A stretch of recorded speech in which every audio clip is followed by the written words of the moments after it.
Okay, so the y-axis. We take the belt off.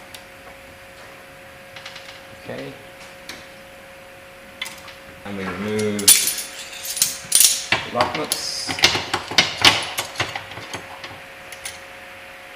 Okay. So remove that again. I'm clasping the ball screw on the last few millimeters where it never actually goes into the ball nut, so that's fine. You're not at risk of damaging the ball screw.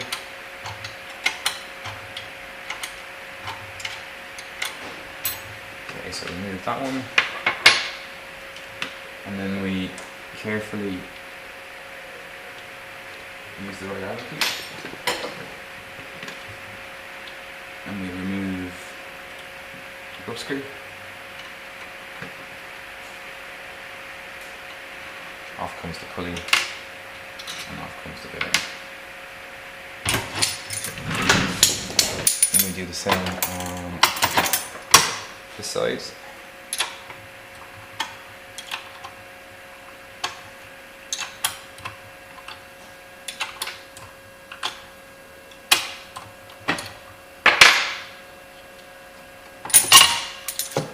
Okay.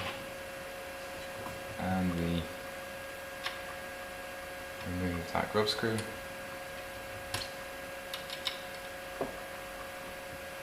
Carefully. And remove that pulley. And we remove that bearing. And out it comes.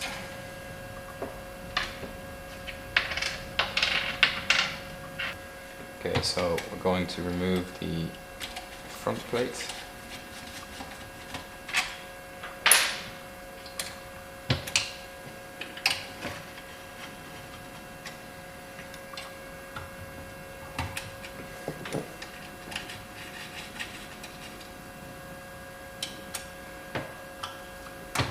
Okay, so all we want to try and achieve here is just enough. Now these side plates are going to fall off. So just carefully, one by one.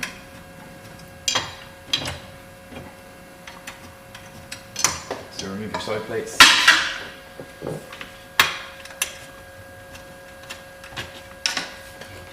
Remember to put them back on as well. So now I can remove the two, remove and lose the two flanged bearings. Okay, so I've removed the flanged bearing from the end, and I've removed flanged bearing from that end. A bit more slack. Okay, and then let's just roughly tighten these guys back up, just a pinch tight.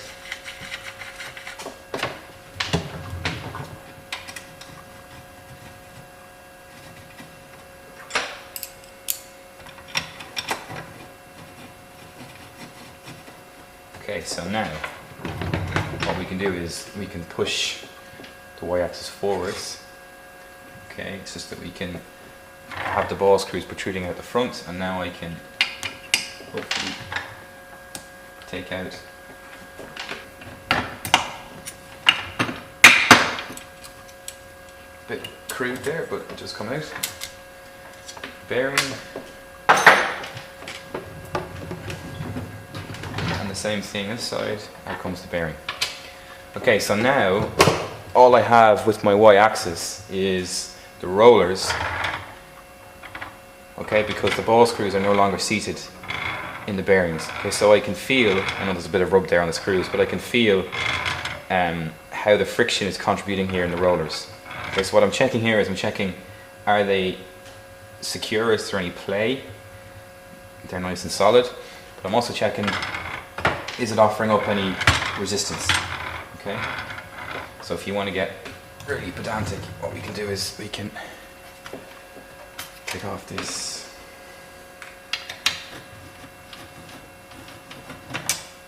remove this plate here.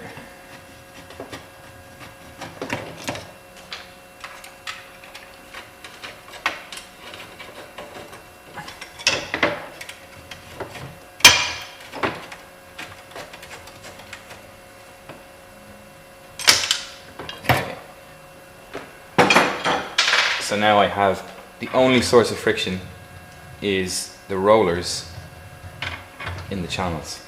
Okay, so now I can really check, have I got a play-free system? So I can tune these two guys. Okay, but at the end, the only contributing source of friction in the mechanical system now is the rollers on the aluminium extrusion. So I'm verifying that I've tuned the rollers correctly, and I'm watching to make sure all the rollers are moving nice and free, and bearing in mind this is almost lubricant free. Okay, so nice and smooth motion in and out. Okay, so this should be the only time when you touch these guys, because you can never be sure when everything is assembled what is contributing to your source of friction. Okay, so again, minimal assembly, but I have a full kind of friction only test of the rollers on the aluminium. Okay, so again, same thing here. We have oversized holes, so we have a degree of float in the final position. So we want to try and, as best we can, get that end plate position in the middle. Okay, so we want to have a bit of float either side. There we go, give that a quick pinch. Okay, and the same thing here. We need to slacken these guys.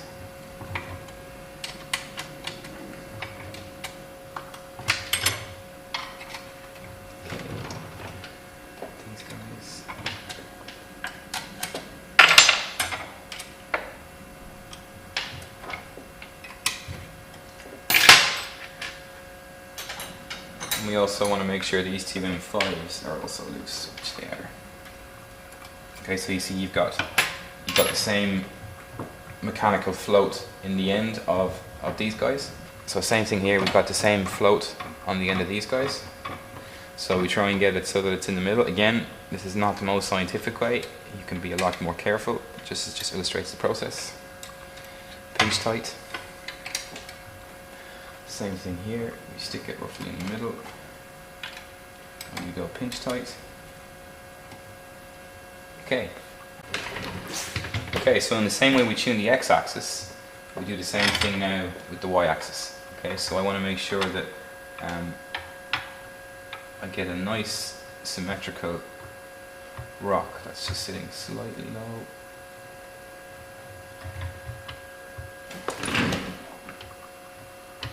Much better, and you can also do a circular movement, so you can actually move it through a circular pattern, and it should be, if it's correct, it should be centered on the hole.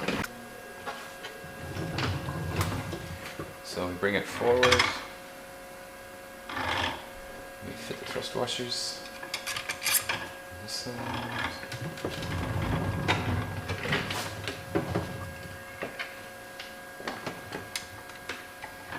This side. Okay, and then we move these and we seat these in their final positions. Okay, that's good. Once we've done that, then we can start to finalize these guys. So I get the flange bearing on this side on. At the same time, it's good to reseat the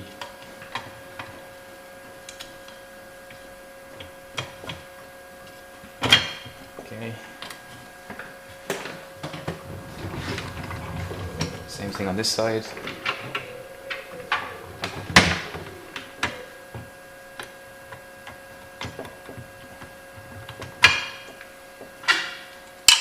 And we reseat the covers.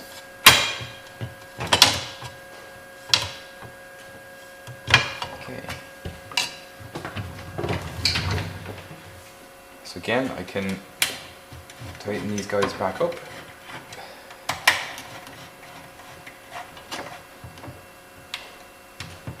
Approximately centered, pinch tight. Same here. Make sure you can see okay. It is. And pinch tight, like so.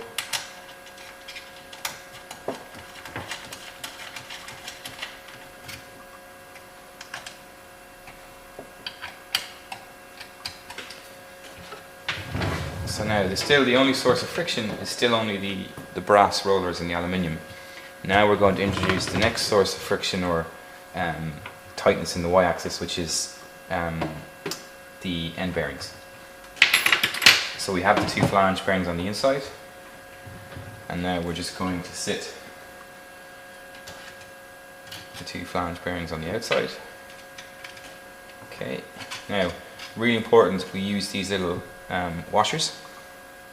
The washers prevent the outside race of the bearing from getting pinched, so washer here and washer here. Very, very important, guys, really, really important. The next thing we want to do is we want to put the pulley on, okay, and we want to make sure that we're seating the pulley seating the grub screw, sorry, in a little pocket. Okay, so I'm tightening on the grub screw, but only so that the pulley is seated, okay? So the grub screw is not tight, it can still rock. Same thing here on this side.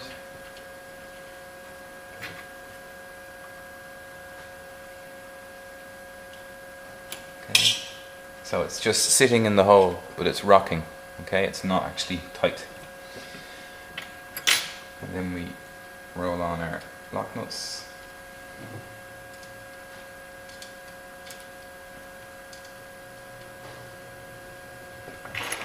Okay. Back to our ball screw being held, so we grab the inside of the screw.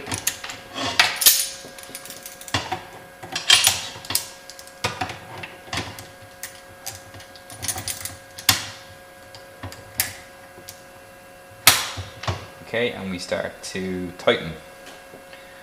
Now, this is where it gets important. So we tighten,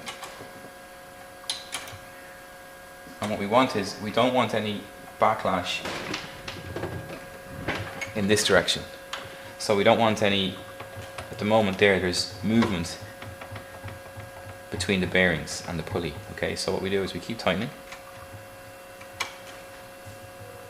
until we get to a position where we've no more backlash, i.e. there's no more play there, okay, but we still have relatively easy movement of the pulley. Now notice the bridge has to be square. If I wind the pulley the whole way and pull it out of square, it starts to get tight because it's moving the bridge out of square. So there's a sweet spot where you want to stay, but what you want to feel as, you want to feel that the pulley is able to move nice and easily, okay, but there's no physical displacement in this direction, okay. Let's give that a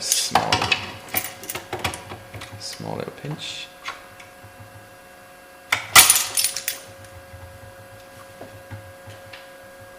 Okay, and then once you're happy that there's not too much preload between the bearings, that the pulley is, the lock nut over the pulley is tightening up the mechanism, and we've no backlash, then we can go and actually tighten our grub screw. So the grub screw should only be tightened, in our opinion, as a last step. So the grub screw is to prevent the pulley from rocking and introducing backlash in that direction. Okay, so now we have a play-free system that is relatively straightforward and easy to move by hand. And we do the same thing here. We grab the ball screw.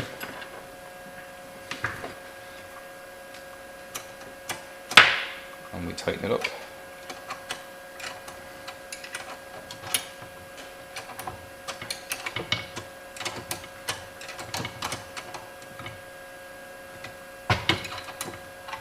Again, we don't want to, let me just exaggerate this. We don't want a situation where we have backlash.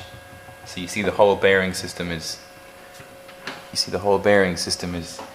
moving in and out here, okay, which manifests itself as backlash. So we want the lock nut tight so that we don't have any backlash.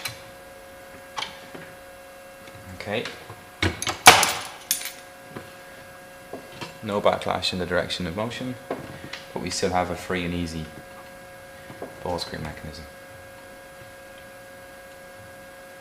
Okay, which I'm happy there. So now I can tighten the grub again. Nice good quality square ended Allen key. Let me give the grub screw a pinch. So what I'm going to do now is I'm going to manually put the belt back on the machine. Now, another common issue is these guys get tightened directly into the orange plate. If that can't move, you're gobbling a lot of friction on the y-axis. So make sure you've got a washer in there so those rollers can move freely. You'd be surprised how many people miss that detail. Now again, belt tension does not need to be incredibly tight.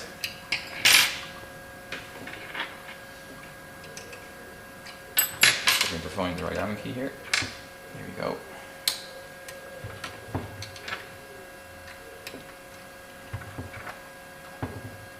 Okay, that's plenty.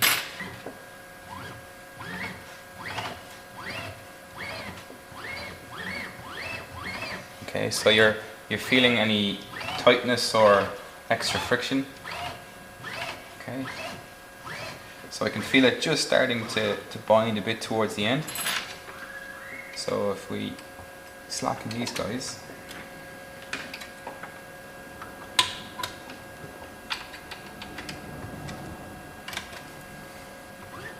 now we should find that it starts to, yeah, so now it's starting to move a lot freer. So when we're at this end of travel now is the time to start to pinch these guys back up.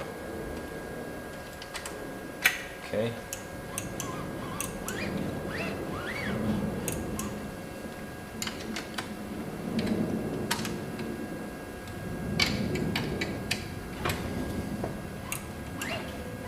So now it's much freer, all the way into the end.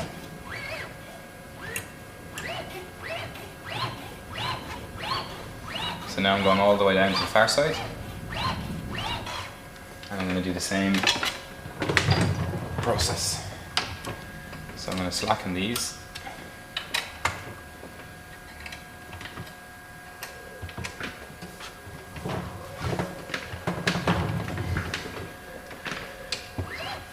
Keep winding right to the end, and only when I'm at the end do I tighten them back up.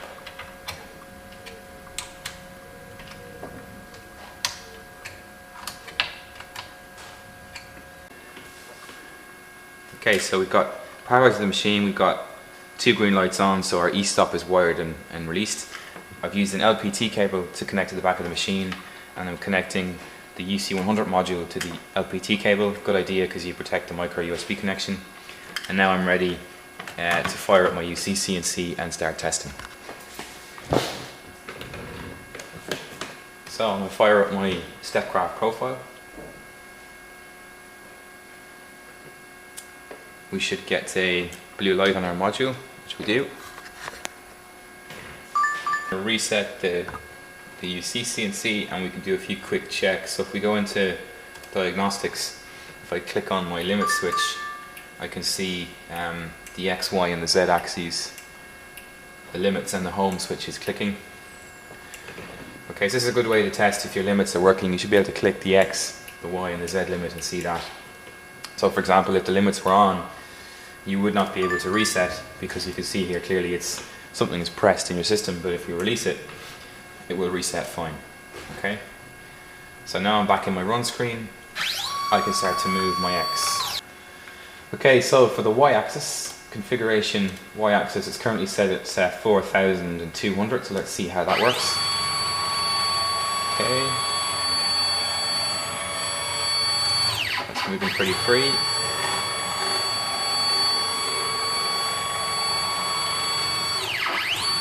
So let's go to 5,000. So I'm clicking in the velocity box, typing in 5,000 and then apply.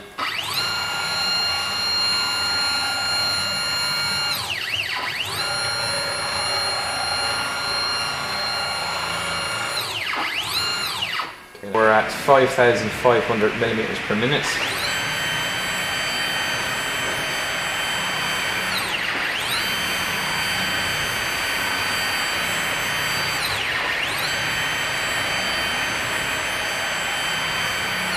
So we're happy the belt is stable, we're happy that the cable arrangement is happy and stable.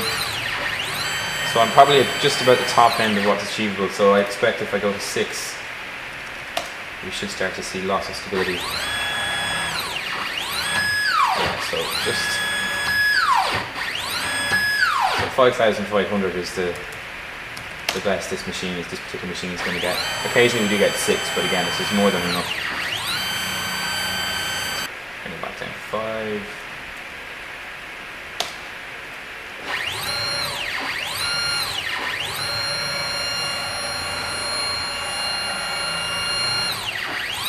Okay, so you can see we've got stable, rapid movements at 5,000. Let's get a bit more aggressive on the acceleration just to check. So 400 millimeters per second. And we've got stable motion right at the end of travel.